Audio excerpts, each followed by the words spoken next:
Бажаю здоров'я. Привіт.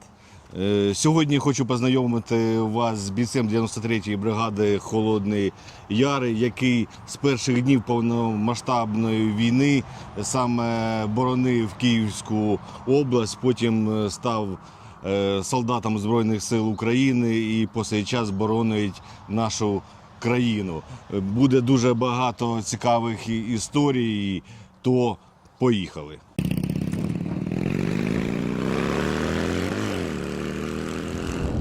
То хочу представити вам, це Костянтин, позивний Кіт чи Кот? Кот. Кот. Кот. А чому кот?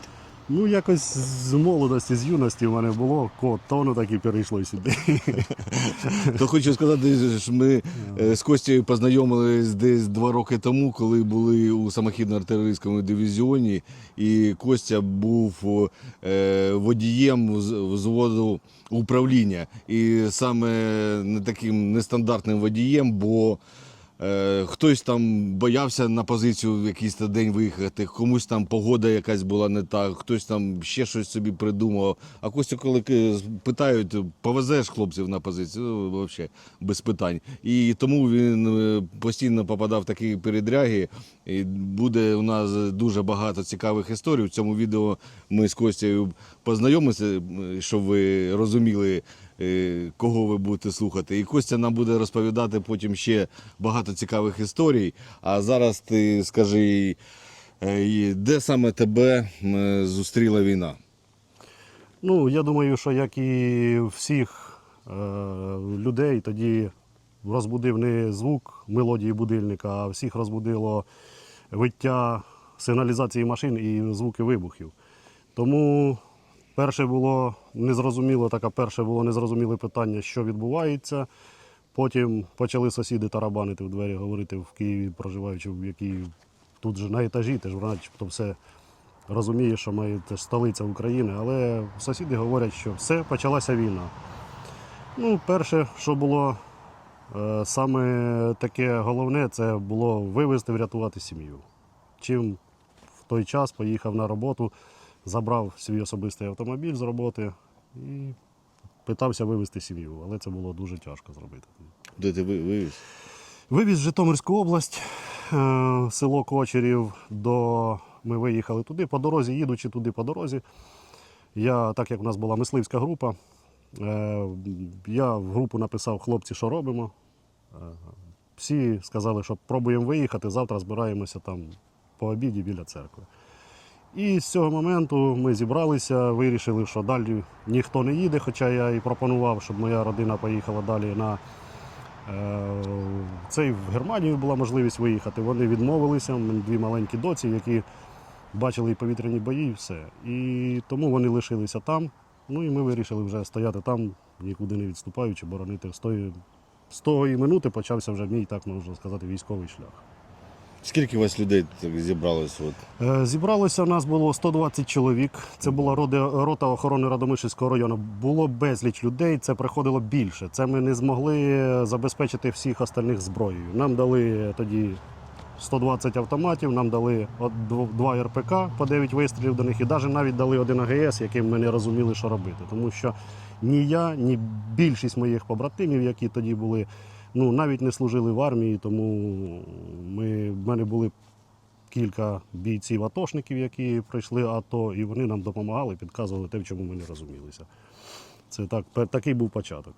Добре. Чи була у вас стичка саме з росіянами, чи вони пішли якоюсь іншою дорогою? Слава Богу, що повезло, що вони не дійшли сюди, 12 кілометрів вони не дійшли до нашого місця, де ми розташовувалися. Але ми, коли ввійшли в взаємодію з 14-ю бригадою спочатку, ми ввійшли в взаємодію, ми виїжджали на роботу, так сказати, на позиції під Макарів. І потім були такі задачі, ставилися для мене особисто начальником штабу. Треба було вивезти розбитих, там, де зібралися хлопці, була розбита рота, і треба було зібрати хлопців до кучі і вивезти їх, якось евакуювати, так як всі дороги в лісі були позавалювані, і я, будучи мисливцем, знав гарно дороги, орієнтувався в лісі. І ми їхали таке. Перший раз ми поїхали з ротою, з машиною прикриття. Поїхали, вивезли 6 чоловік, яких були, попали під вогневий такий шквальний наліт вертольотів.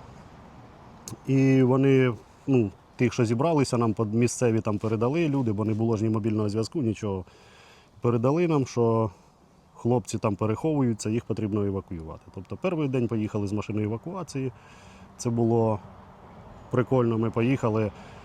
Все ми так по тихій воді ми забрали їх, хоча місцеві не хотіли нам казати, що вони є, де вони є. Це дуже довго, ми, мабуть, з півдня ми їх шукали. Потім все-таки один знайшовся, що пішов, в комунікацію якось війшли, і ми їх забрали. А от уже другий виїзд був набагато гірший, і було вже важко. Що там було? А другий виїзд був так само, там повідомили, що є ще 2 людини, яких потрібно вивезти. І заїжджаючи в село, я поїхав сам без машини прикриття.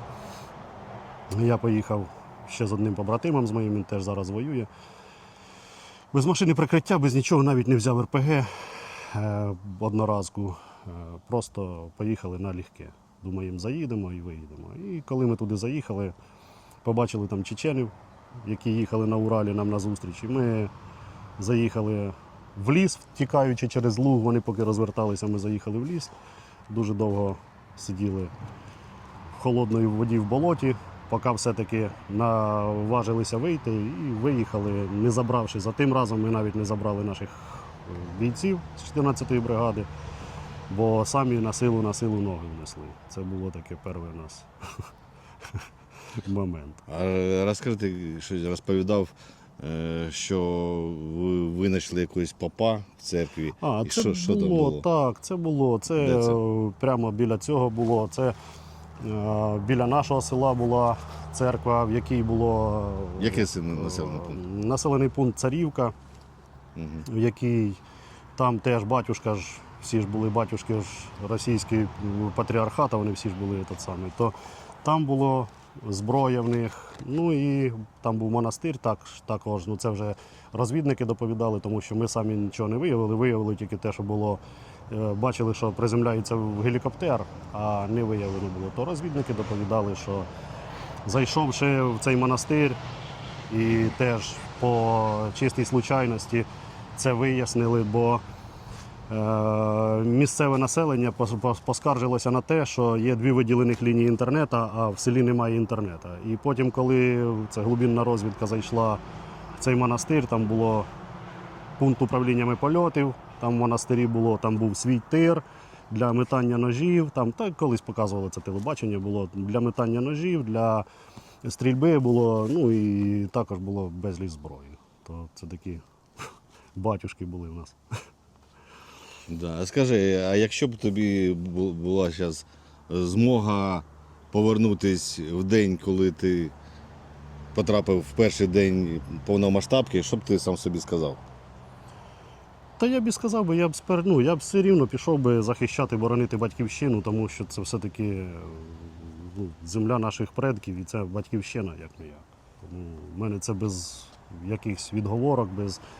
Я навіть більше скажу. Це знає тільки моя основна, самий близький круг мій знає. Для того, щоб потрапити вже після того, як ми відбили Макарів і ми стали непотрібні, ми здали зброю. Я об'їздив 9 воєнкоматів в Україні, щоб потрапити в армію. Мене ніхто не хотів бачити ніде, тобто в мене було написано, навіть військово не було на листку А4, було написано там в мирне время не годен, воєнно ограничений, мене ніхто не хотів брати. Я 9 воєнкоматів об'їздив по всій Україні, щоб потрапити, щоб мені дали військовий квиток і взяли далі боронити батьківщину. Як ти все-таки потрапив в ЗСУ? Ой, складний був період. У мене було відношення з 93-ї бригади, але так як в мене той листок портив багато. Потім вийшло, спочатку я попав, дякуючи нашим побратимам, я попав в Дніпропетровськ в роту охорони воєнкомата. Я пробув у ньому менше місяця. І вже маючи на руках військовий квиток, я з ним вже попав у бригаду. І де, в яких підрозділах ти служив? Ну, на початку я служив, у нас був в самоходному артилерійському дивізіоні. З самого першого дня я прийшов, був заряджаючим з ґрунта, от, займалися роботою, нічого не цураючись. От. Потім, як з'явились пташки, відправили на навчання на пілота на БПЛА. Був пілотом якийсь час. Потім, поки проходив курси підвищення, считай, на головного сержанта, моя група підірвалася, я залишився без групи і став водієм, щоб як сказати, не будеш сидіти на жопі рівно, треба ж працювати, треба якусь користь приносити, тому став водієм. І був водієм, слава Богу, ніхто зі мною, не було при мені жодного 300, всіх вивіз в цілості і сохранності. Зараз ти. Зараз я працюю на таких системах залпового вогню «Град». От, ми працюємо, ми робимо свою роботу, я думаю, теж гарно. Да, до речі, ви вже бачили, от перед цим було відео, коли ми виїжджали на позицію, і Костя якраз вивозив особовий склад, і я теж там був, і я дуже зрадів, коли побачив, що саме Костя нас везе. Бо коли Костя когось везе, це всі знають, що всі повернуться назад живі, без яких-то приключень. Да, ну, дякувати Богу. Я завжди, коли виїжджаємо, я кажу, козаки з Богом, і ми їдемо. І все-таки, як би там сказати, ну, можливо, я не наскільки віруюча людина, але все рівно ми порозуміємо, що щось там над нами є, яке нас захищає, тому що іноді були такі випадки, які тільки, мабуть, дякуючи цьому, що хтось захистив, то виїжджали всі цілі. Добре, а скажи, якщо представити, що зараз нас дивиться людина, яка завтра йде мобілізуватись, які б ти дав 3 поради для того, щоб вона максимально зберегла своє життя? Ну, я думаю, для початку ця людина має усвідомлювати, ким вона хоче бути і де вона буде корисна. Тому що якщо взяти якогось ботана, там візьмемо так, назовемо речі своїми іменами, який буде приносити користь в десь безпілотних літальних системах, да, БПС там, або десь пілотом, і його кинути на штурм, ну, з нього може бути мало користі. Якщо навпаки взяти людину, в якої великий там стаж, так само, що він мисливець, у нього великий стаж там, полювання, він знає там, і тропи, і все, і його зробити пілотом, ну, це теж мало буде користі і для нього, і для підрозділу, в якому він буде служити. Можливо, то можна навчити, як говорили, і ведмеді їздять на велосипеді, але чи наскільки це буде продуктивна робота? Я вважаю так, що. А скажи, була в тебе така ситуація, коли ти собі вже казав, я звідси вже не вийду? Та ну були, нас вже й хоронили, нас вбила пташка, Стоять. нас. От ця історія буде у слідуючому відео. Для того, щоб цю історію почути, вам потрібно підписатись на канал Мотолайв, поставити лайк та вдарити у дзвіночок. А ми продовжуємо боронити нашу країну і ми обов'язково переможемо. Слава Україні, слава ЗСУ, слава волонтерам, а Путін – Хуйло. гандон. Слава нації.